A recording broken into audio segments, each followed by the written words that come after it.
This is being recorded so that you guys can watch this back if you need to. So, welcome to our team meeting today. What we're going to be talking about mostly, primarily, in fact, is the paperwork portion. This is an important one because the paperwork is confusing, and I want to try to make that as unconfusing as possible. So, welcome everybody. I will try to make this as painless as possible.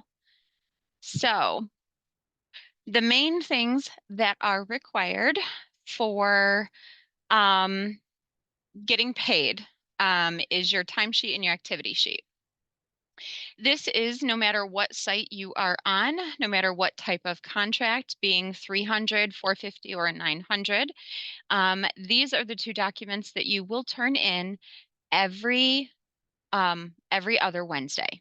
Okay. For an example, today is Thursday. Today is payday Thursday, meaning today is the day that I come around to the sites and deliver the paychecks and pick up these papers. Okay. So that means next Wednesday. Okay. So you have today is payday, then Friday, obviously Saturday, Sunday. Monday, you should be gathering all of your time to put into these. You should be gathering all of the information and putting it on these forms. On Wednesday, that information is to be reported to me. So payday Thursday, Monday, you gather this information and get your sheets all ready. And then Wednesday, you're responsible to report these hours and this information to me. I will talk about that further in a little bit. But these are the two forms. So the timesheet, everybody should be very familiar with this form, and the activity sheet. The timesheet is where you record your hours and the things that you have done. So for an example, if you are just working at your job site, your normal day to day, you're getting at the site and you're doing your job. You're going to put all of those hours in service hours. Those are the hours that you are in service of the site. Okay. Anything that you are doing for the community involvement project that everyone is required to do, that would go under fundraising hours. Okay. This is any time that you spent thinking of the idea, implementing any aspects, like if you're doing a food drive, maybe you're building a box to put the food goods in. Anytime that you are doing paperwork or anything whatsoever regarding the community involvement project, you are going to put that under fundraising hours.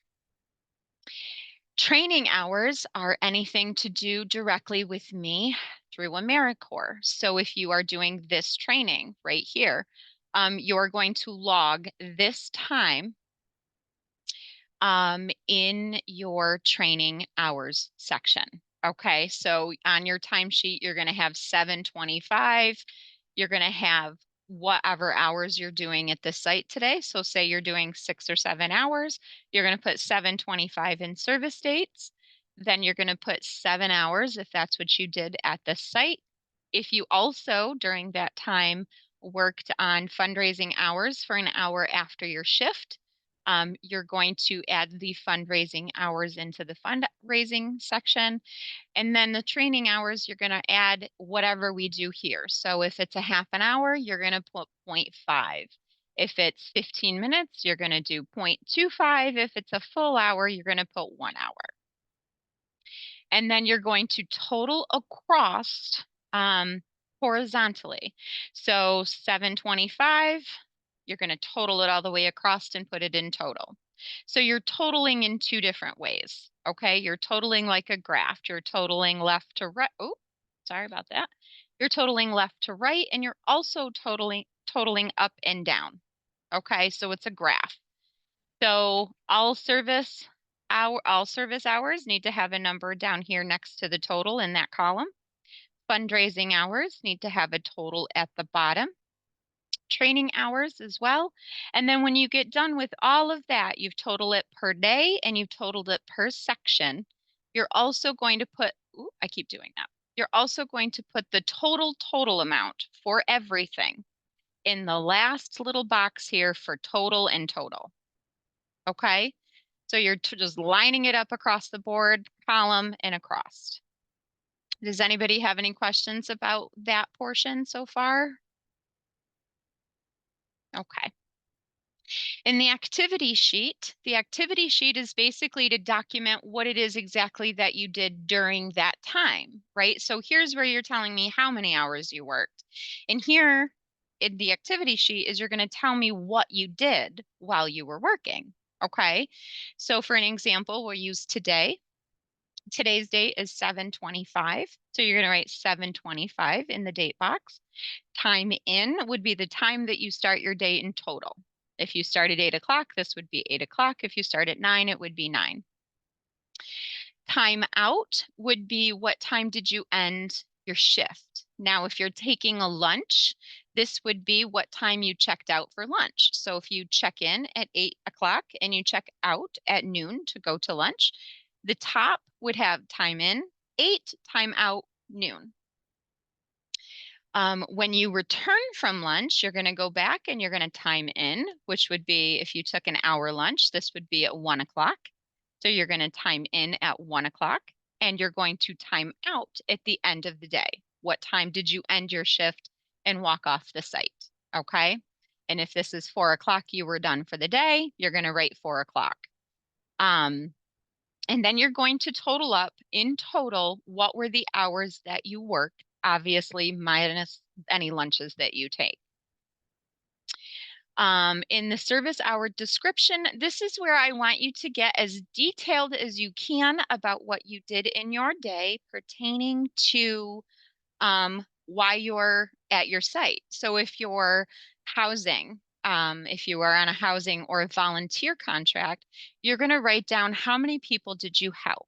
How did you help them with their needs, such as did you provide them any phone numbers for housing assistance? Did you have a meeting with them? Did you do paperwork for them? You're going to write down what you did in this box as it pertains to your contract. So if you're fitness and nutrition, you're going to say, did 15 pre-tests and post-tests, played volleyball, and what basically whatever you did in the day. You're going to put here. And then the total of youths that you've seen. This should be the number of people that you not necessarily saw physically for the day, but this is the number of people that you have helped. So if you're doing pre-tests and post-tests, this would be how many kids did you do tests for that day? Did you do 10 tests for the day? Did you do 5? Did you do 20? You're going to put that number in here. If you're on a volunteer or a housing contract, in here is where you're going to put how many people did you help in the day? How many people did you do the paperwork or the phone calls for? How many volunteers did you organize on this day if you're on a volunteer contract?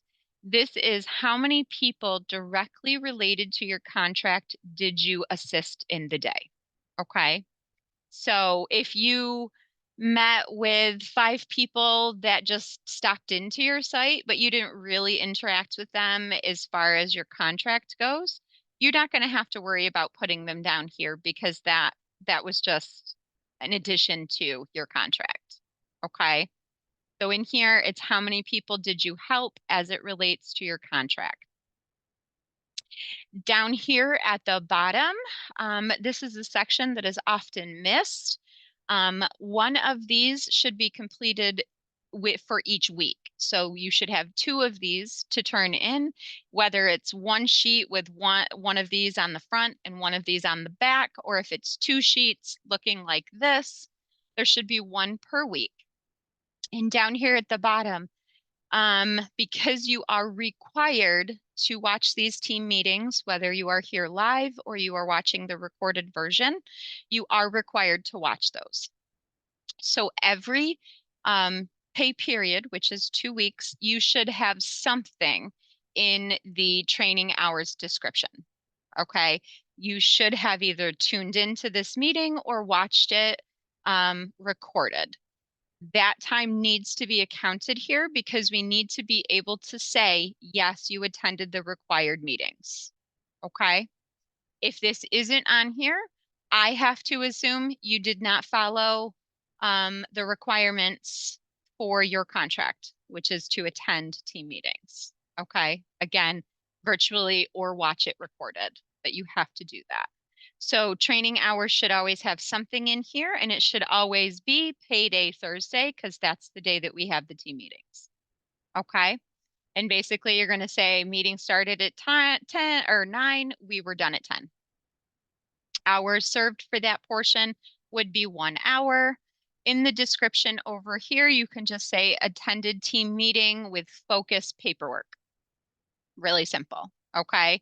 I don't need a whole lot of details for that because obviously I'm here and I understand what it is. So the fundraising hours, this is basically the same thing. If you worked on your community involvement project and you did so for an hour today during your time, you're going to add that time in down here. Now, please keep in mind that fundraising time cannot be the same as hours served. Okay, they have to be separate and defined separately. So if you are on your fundraising hours, you're going to do an hour in the middle of the day. You get a break and you're going to take a break and you're going to work on your community involvement project. Your timesheet is going to reflect that you did it because it's going to be in the fundraising line.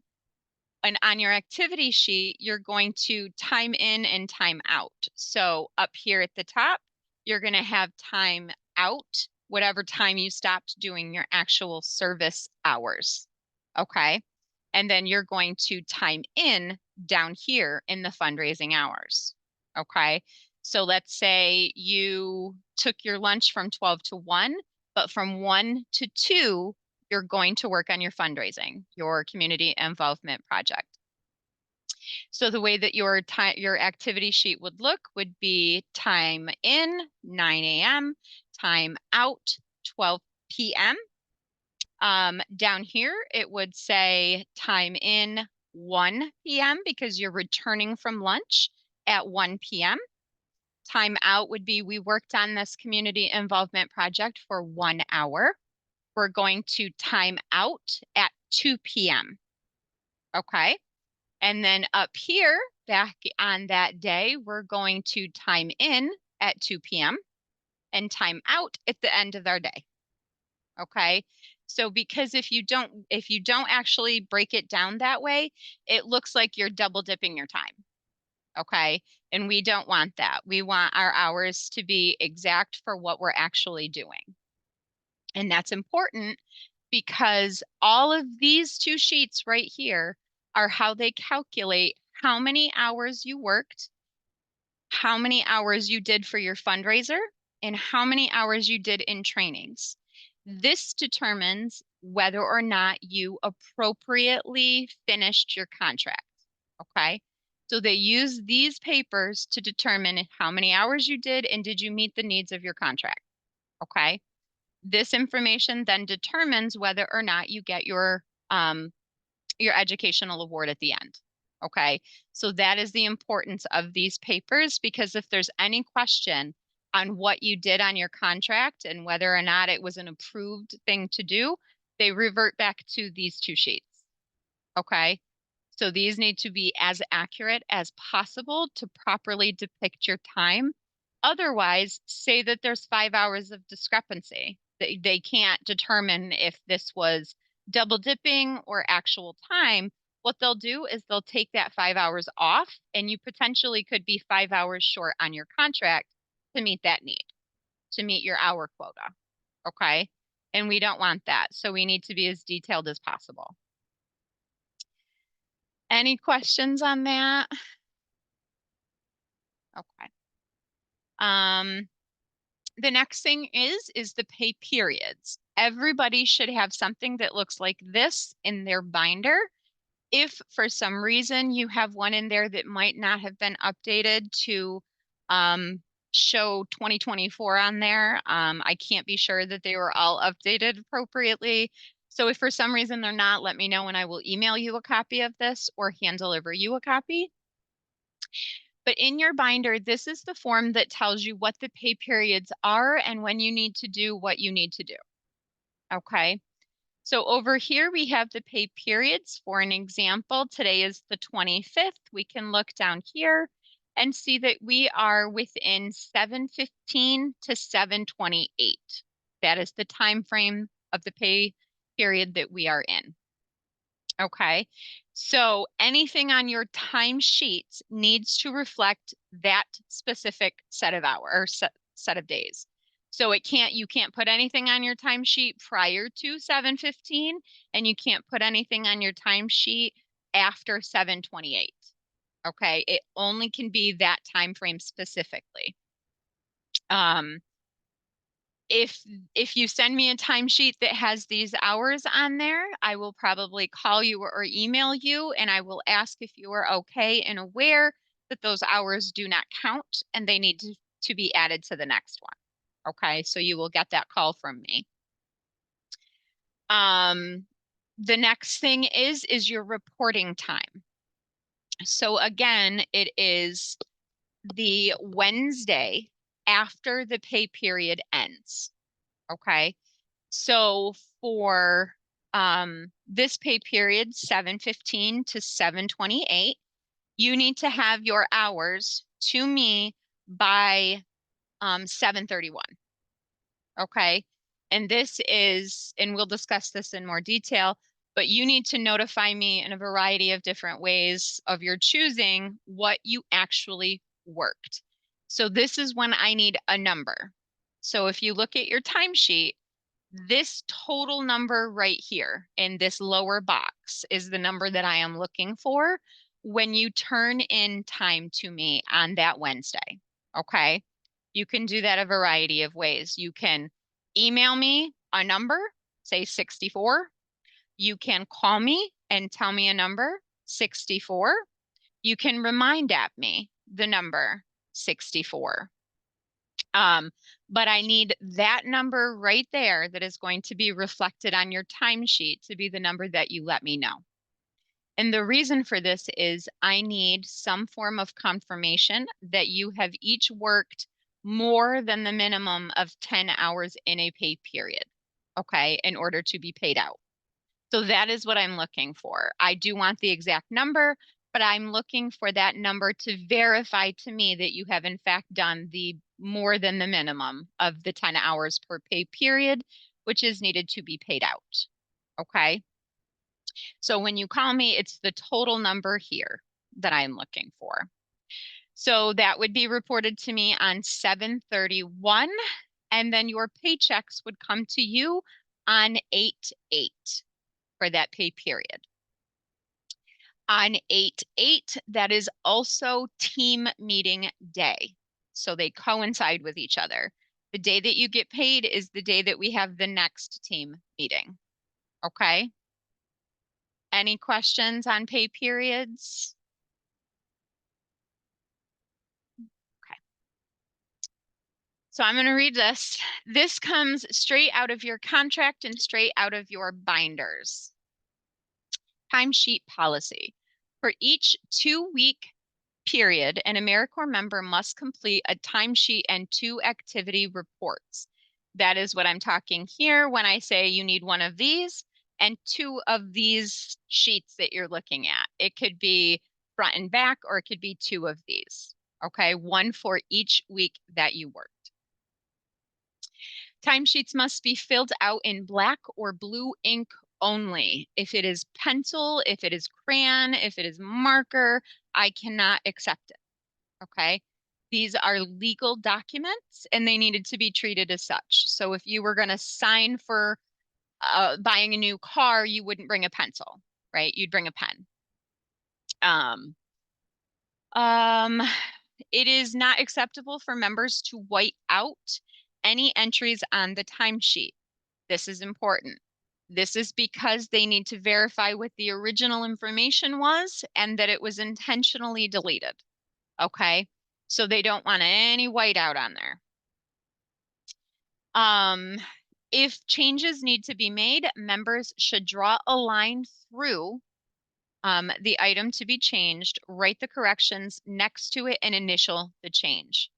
So say you are over here, the dates, maybe you messed up the dates. Maybe you were in the wrong pay period or something, and you just want a quick change of date. You're just gonna, today's date, 7/25. Oh, it's actually the 26th. You're gonna cross it off with one line through it and just put your initials next to it. Okay. Very simple. Don't squiggle it out. Don't, don't, you know, make sure that what was originally there can still be seen. So just put one line through it and initial next to it and make your corrections there. Okay. Timesheets are legal documents that prove that the member completed their service hours. When members and site supervisors sign timesheets, they are verifying that the hours are accurate and were truthfully done. The hours are put into my AmeriCorps portal by our staff so that the member may receive an educational award at the end of their term. Again, if they have any discrepancies at all regarding your time of service, they will pull those and they will audit them and they will take off anything that is not properly done. Okay. Site supervisors should, and this is what your site supervisors should be doing every time that they receive the timesheets and the activity sheets. Site supervisors should review the timesheets and the activity report. So they should be looking to make sure that when you wrote down that you worked this time, they can verify that in fact you did work that time. If you write on your activity report that you played hopscotch and did basketball, they should know that you did in fact do hopscotch and basketball. Okay. They need to verify the information that you're putting on the sheets. Initial any corrections made by the member. So your site supervisor should also initial next to any changes that even you made. So if you made them and initialed, they should initial next to them to verify that that information they recognize was changed and that it is a valid change. Okay. They need to sign and date the timesheets. They need to check off the supervision time. That is the little boxes above their signature. If you see here, down here, it's little and I apologize, but there's two little boxes. Each contract has a certain number of time that the site supervisors need to be available for any questions or concerns that you might have. Okay, and there's a minimum time. For a 300 or 450-hour contract, site supervisors should be available for you to receive assistance from them for a minimum of 2 hours a week. Okay. That is very important. If any of you are finding that your site supervisors are not in fact available for you to talk to them for that minimum of 2 hours, like you just don't feel like they are available to you, let me know because I will have a conversation with them and let them know that they are to be available for a minimum of 2 hours. Okay. That's not saying that, they need to be available right when you want them to be, unless it's an emergency, of course. But they should be making time where they can talk to you about your timesheets, about your contract, about anything that you've got going on, any questions or concerns that you have. So we need to be making sure that those are checked as well. Check off the supervision time and mail the members' timesheet and activity sheets back to the office. So they do not have to mail them back. I come around and I pick them up from each of the sites. Okay, that's how I make sure that if the members have any concerns, they can come over to me and address me when I'm picking up the timesheets. If the site supervisors have any questions or concerns, that's me making myself available to them the way they should be making themselves available to you. Okay.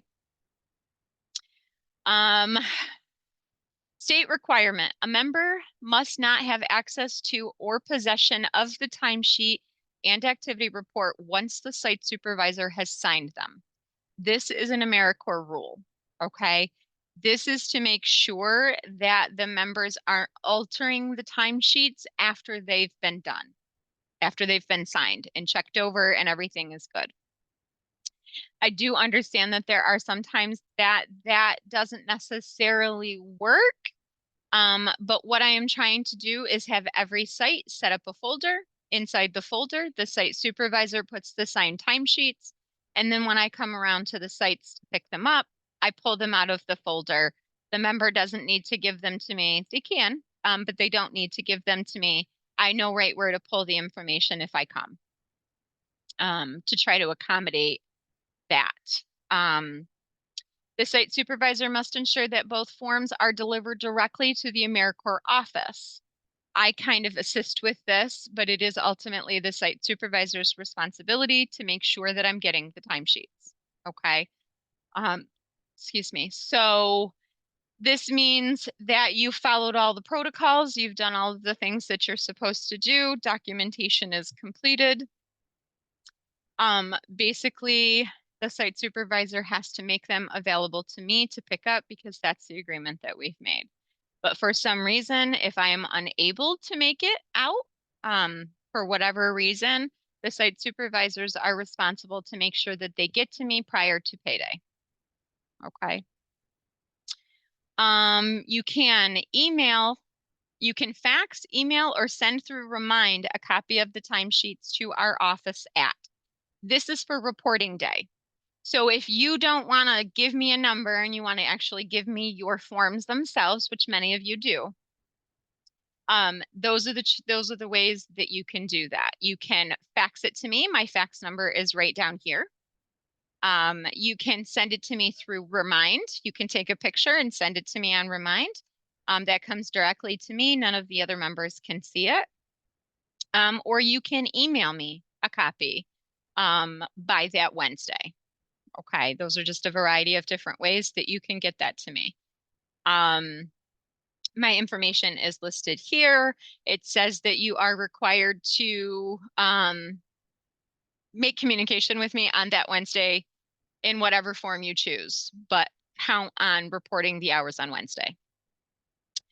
Timesheets can be faxed or emailed without the site supervisor's signature.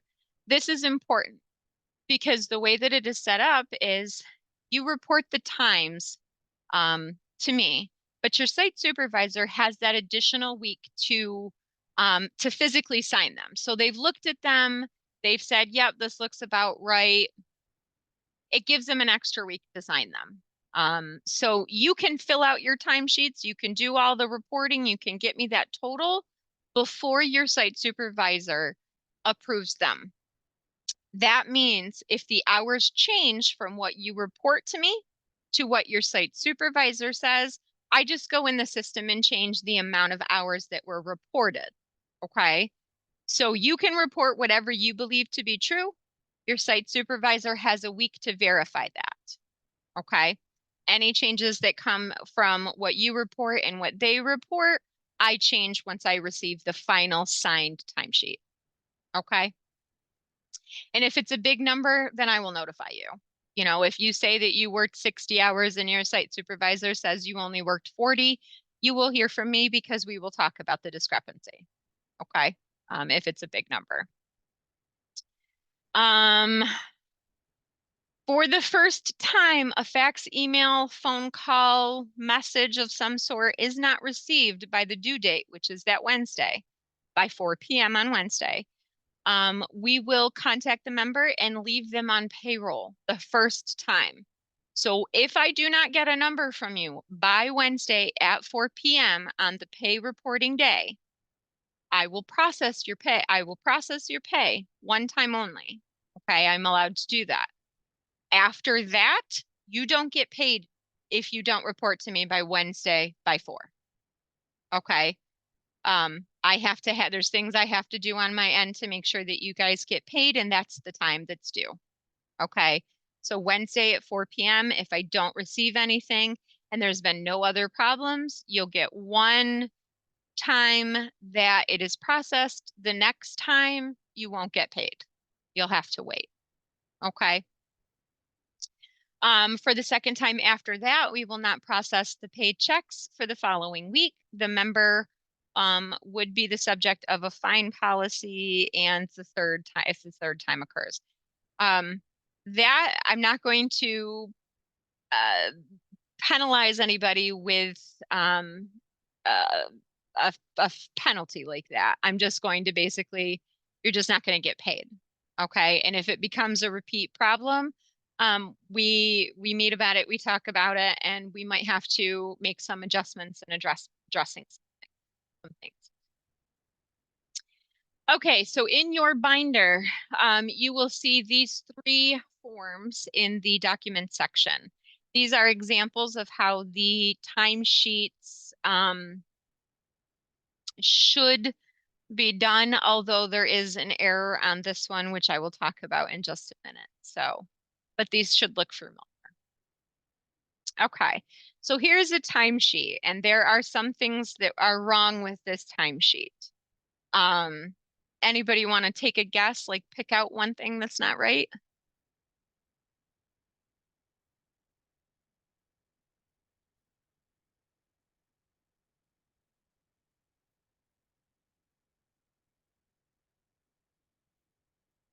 I see 1 hour marked in training hours when nothing is written on the rest of the sheet. Correct. Good job. Is there any other?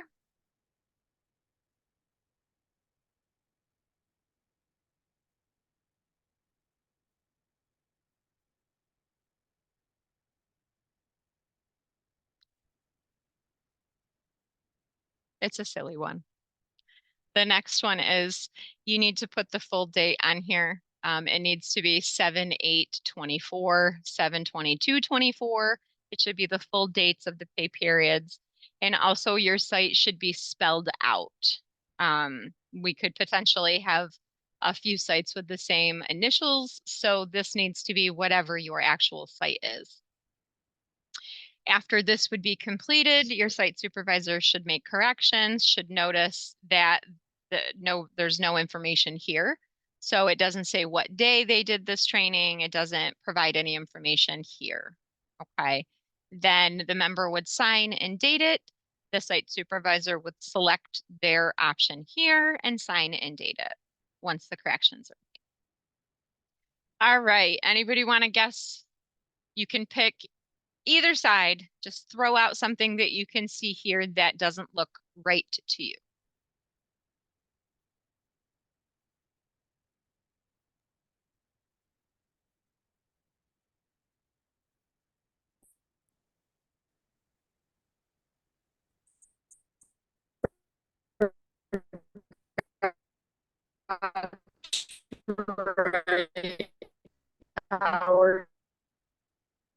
You broke up on me. I couldn't quite hear what you said.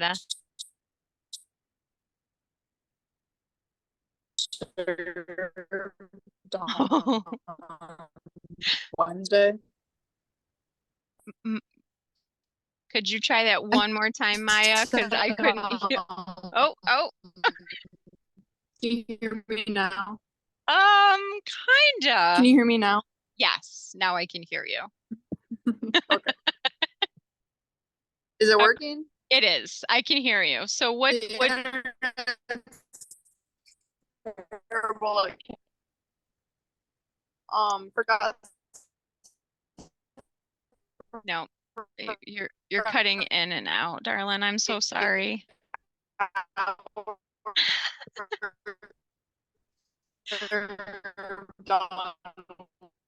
Wednesday.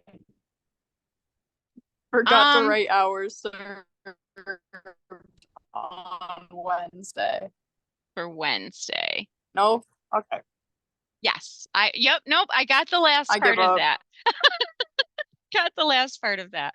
So on Wednesday, in this section on 7/15, there is no hours served calculated here in that time. So it should say exactly what's here, 9 to 2, only it should be totaled here. Anybody else want to take a stab?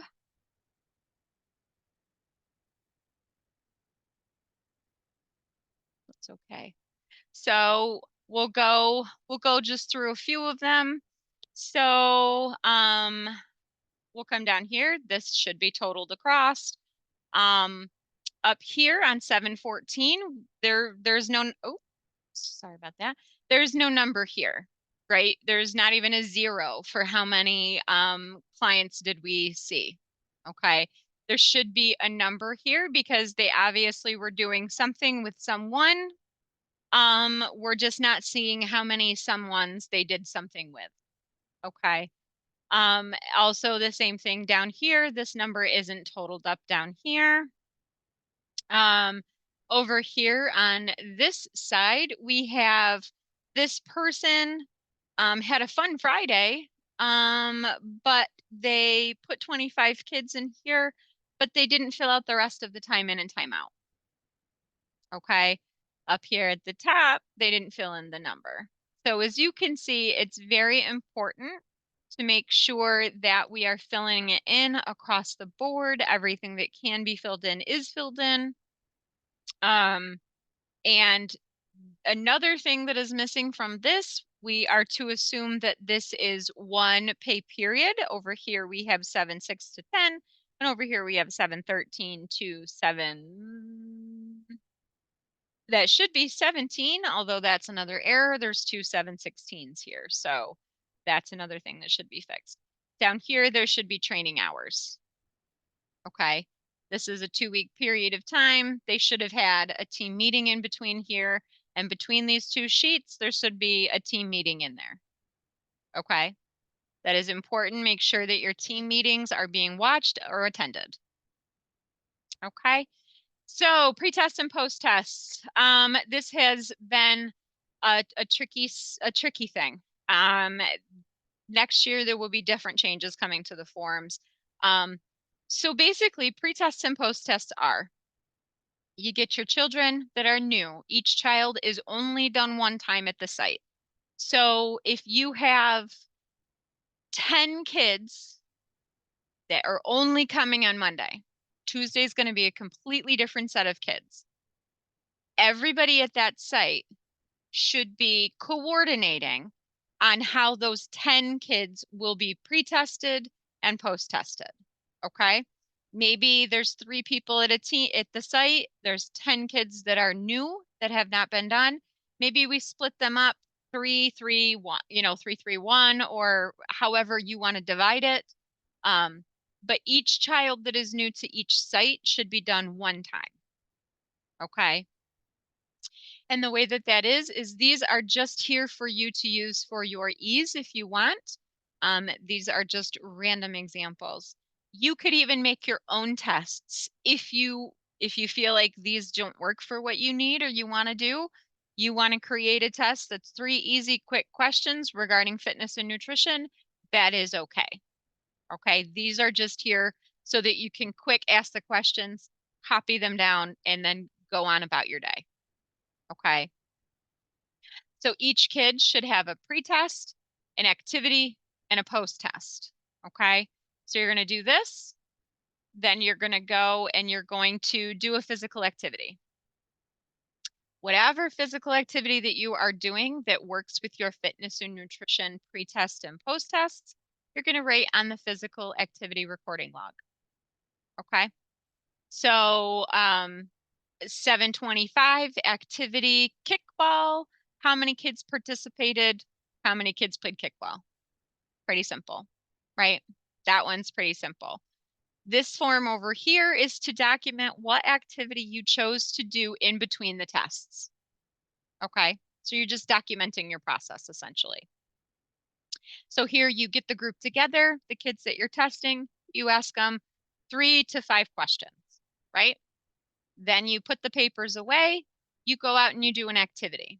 You do whatever activity you're going to put on this sheet. Then you come back, you sit down and you ask them the same questions. You circle it or whatever, however you do it. And then you write the information on this sheet, which each site should have.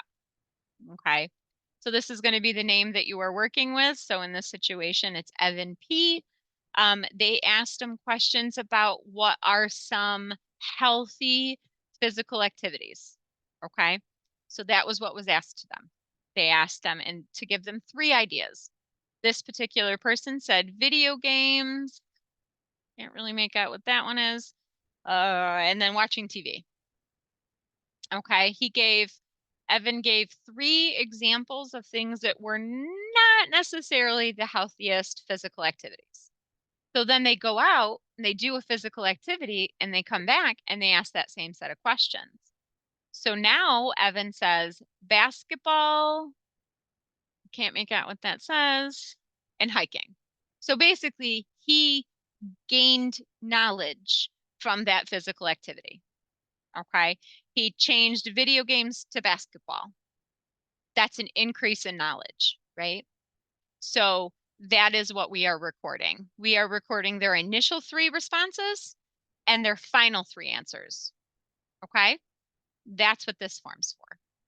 These don't have to be turned in. If you want to turn them in, you can. They do not have to be turned into me at all. These are for your use. These 2 do have to be turned into me. The asking of the questions and the reporting and the physical activity that you did in correspondence with those testings. They need to be turned into me. When they get turned into me is completely up to you, but they need to be kept and managed until they come to me. So if you end up with 5 of these sheets and 5 of these sheets, you are responsible to hold on to them and report them for every week that you were on site. Okay. So you can turn them in when you turn your timesheet and activity sheet in. That's completely up to you. You could also turn it in once a month, or you could turn it in at the end of your contract. But you need to turn these in for any children that you did these to or did this with, and any physical activity that you did for those children. Okay. Anybody have any questions on that? No. Okay.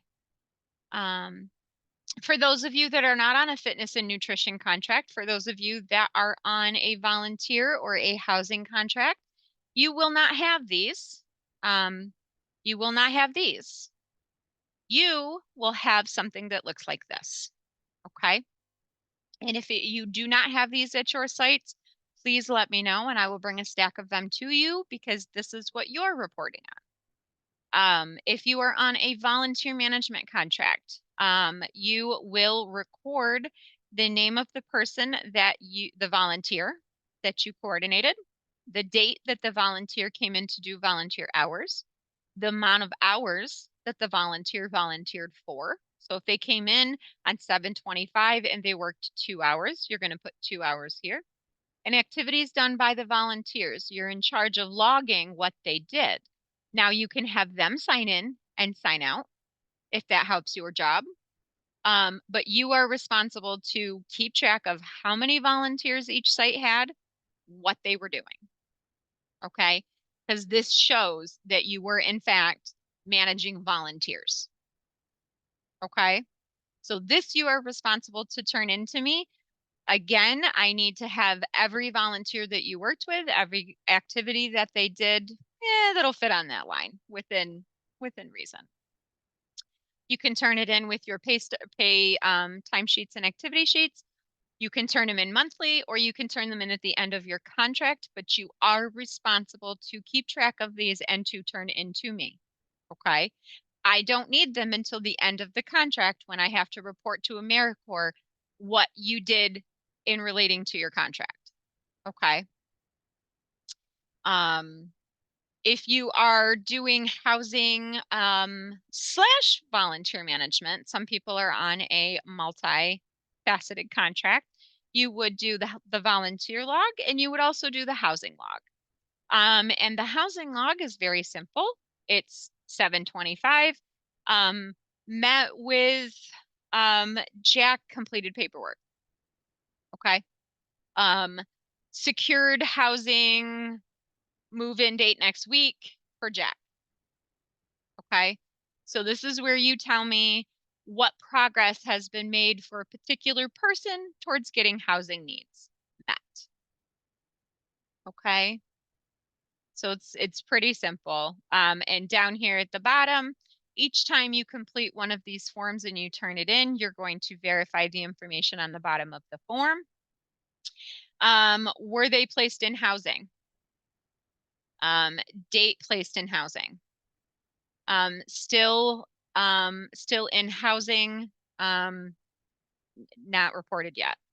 Each person that you work with will have an individual sheet themselves. So if you're working with Brian, particular person, the client's name will be here, and each thing that you do for him will be listed here. One person per sheet on here.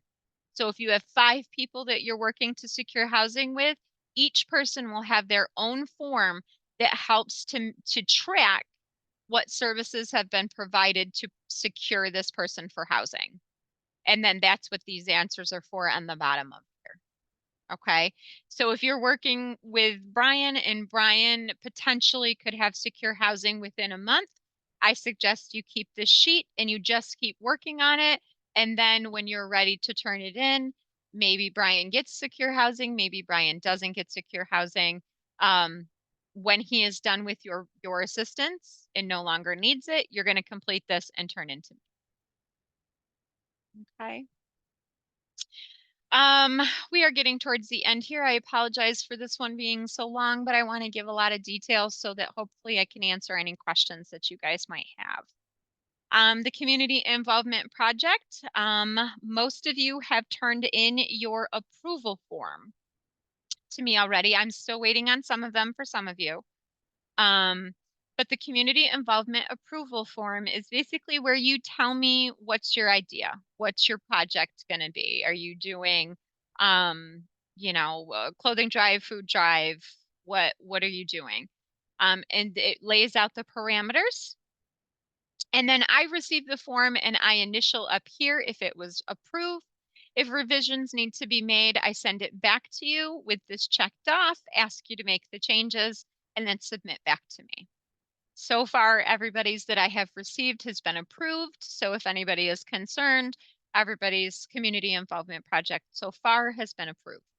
If I don't have it yet, you will hear whether or not you are approved after you submit it. Step 2, which is not here, step 2 is the community or is the press release. So this is where you need to create your flyer, create your post, get the word out that you're holding an event. Okay. If you post it in a library and it's a flyer, send me a copy of exactly what you put up. If you are using your social media or the site's social media to advertise, send me a screenshot, a printout, something of what you put up to advertise your project. Okay. I need to see that you were able to advertise for your project. Okay. So that's where a lot of people are right now. They're at the creating a flyer stage. Once that is completed, get that back to me. And then after that, you're going to hold your event.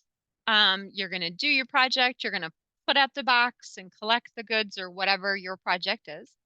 Then you're going to hold the event and bring the goods to the recipient, to the person that is benefiting from your work. So this could be the Salvation Army, the food bank, this could be, whatever organization you chose. And then you're going to complete this form, basically stating that you dropped the goods off and what was their response. Okay. And then the last form that can be turned in with the recipient survey is basically just a complete breakdown of your project. How did it go? Who benefited? How many people benefited? And how many people did you have working on this project with you? Okay. AmeriCorps likes to see at least 5 volunteers to participate in each community involvement project. If you are working on this with your teammates, that meets the qualification, but they do want to see, as it says, community involvement. Okay, so they like to see at least 5 volunteers. Any questions on the community involvement project? Service hours, we ask that supervisors are flexible in allowing members planning, preparation, and research done off-site, even at home if they're in their service hours. So let's say you are alone at your site. You are one person at your site. You want to work on your community involvement project at home. Okay, this is very, very, please listen to me when I say this. You have to get approval to do so from your site supervisor, and your site supervisor has to let me know that they approved you to do 1 hour at home working on your project. Okay, that has to be a conversation because there is a teleservice policy in place. You are allowed to do 10% of your contract at home with explicit approval from your supervisor. Okay. Most sites do not have any reason that you will ever work any hours at home. Most sites don't. However, there are the occasion where maybe you just don't have the time to work on your community involvement project at the site. You can ask for special provisions that allow you to work, for an example, 1 hour at home. Okay. We do ask that site supervisors are understanding and accommodating with that, but it is important that you communicate your intentions with your site supervisor, because if I had to call them and say, hey, it shows here that so-and-so worked on their community involvement project at home, did you verify that? If they come back and say no, that hour is not approved. Okay. You have to get explicit verification that that is okay from them. The member may only account for the hours spent in actual service on their timesheet. This is not for lunch breaks or any other time that they are not working.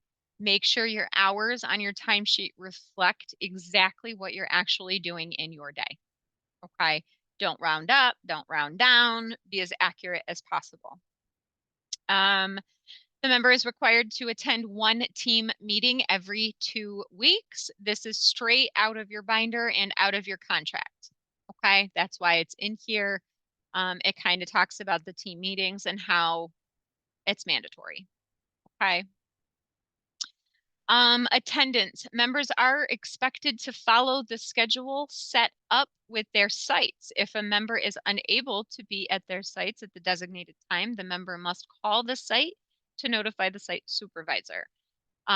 This is important. You have to communicate. You have to communicate with your site supervisors and let them know, because they are responsible to report back to me anytime that you are out, anytime that you are ill, anytime you are not at your site during your designated times. Whenever a member does not show up at the site and does not call the site supervisor, the supervisor should call the office immediately. Any member who does not show up at their site and does not call for a total of 3 days will be automatically terminated from the program. Okay, and that is standard across most jobs today. If you don't call, you're a no call, no show. They can just let you go. Okay, so it's the same rules on your site. So this is basically just talking about attendance in the team meetings. If you are unable to attend a team meeting, either virtually or watch the recorded, you are responsible to let me know why you weren't able to watch it or attend.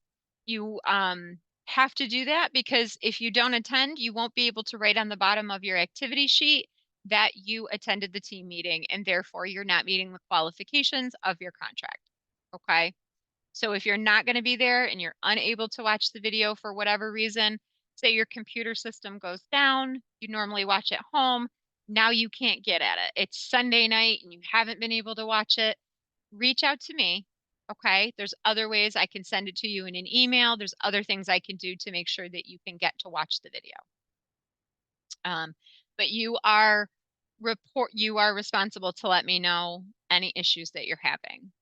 If a member is serving on jury duty the day of the team meeting, they will be excused. They just have to provide information regarding the jury duty summons. Okay, that's an exclusion. We talked about team meetings and training hours. That's anything that you do with AmeriCorps. This is the exact policy that talks about it. Basically that it can be held virtually, face-to-face, in a variety of different ways. This is specifically in here for those of you that are watching this being a recorded video. This is something I'm going to start doing so that I can verify that people are in fact watching this video. Now, if you are unable, it is not a punishment. It is just something that I need to do to verify that people are watching it, because I don't get notified when people log into the Dropbox to watch it.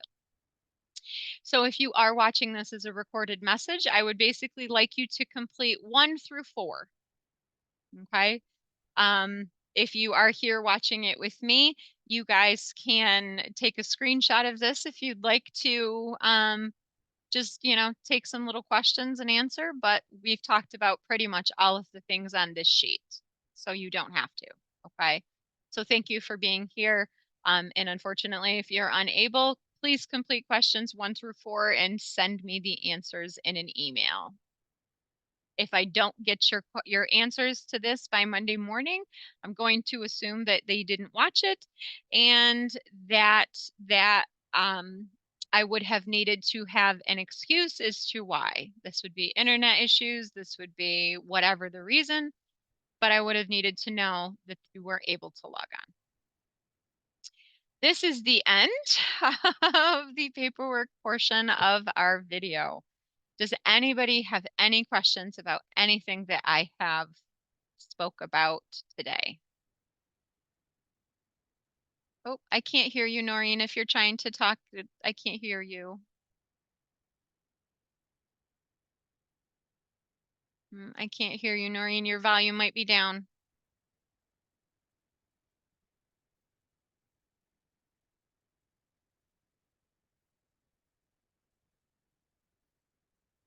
Nope, I still can't hear you. I'm not sure. You can write in the bottom your question in the chat. That might help. Or you can email me if you want to do it privately. That's fine. It's completely up to you. Your volume's not working for some reason. I'm sorry.